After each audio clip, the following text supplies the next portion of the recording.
How to edit a blog post URL in Hostinger Website Builder.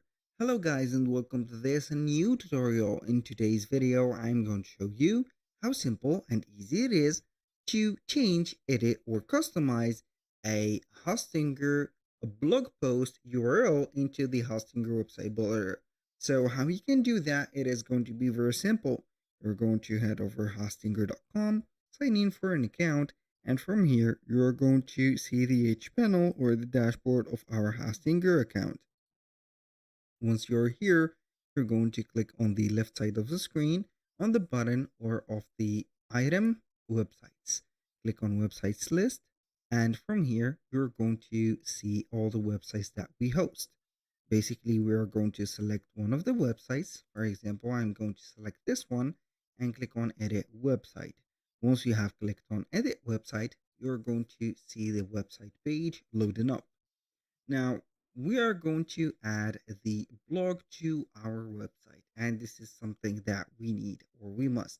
We're going to head over the page and as you can see here, navigation, click on add page, and we're going to head over the blog. Now I'm going basically here to have a blog.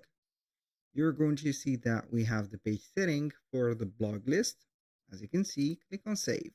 So basically we have added a blog. We can go ahead and manage to change the URL of this blog. For example, we are going to make it only blog. And how we can change the content or the URL of the content, we're going to head over the blog in here.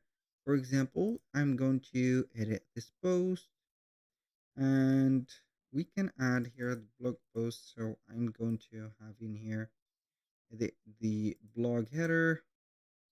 So blog post, for example, one, I'm going to have it in here. So you're going to click on this blog and then you're going to select the blog post, click on three vertical dots, and you're going to see post URL. You're going to click on it. You have here the general settings for the post title, post description, post URL. This is the final URL, as you can see.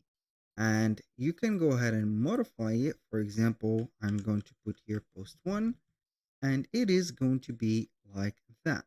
So you're going to save it just like this.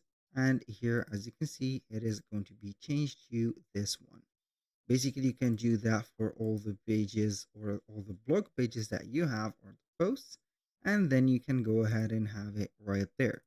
Basically, that was all for today's video. Thank you guys for watching. I hope that you have enjoyed the content, and I hope to see you soon on the next one.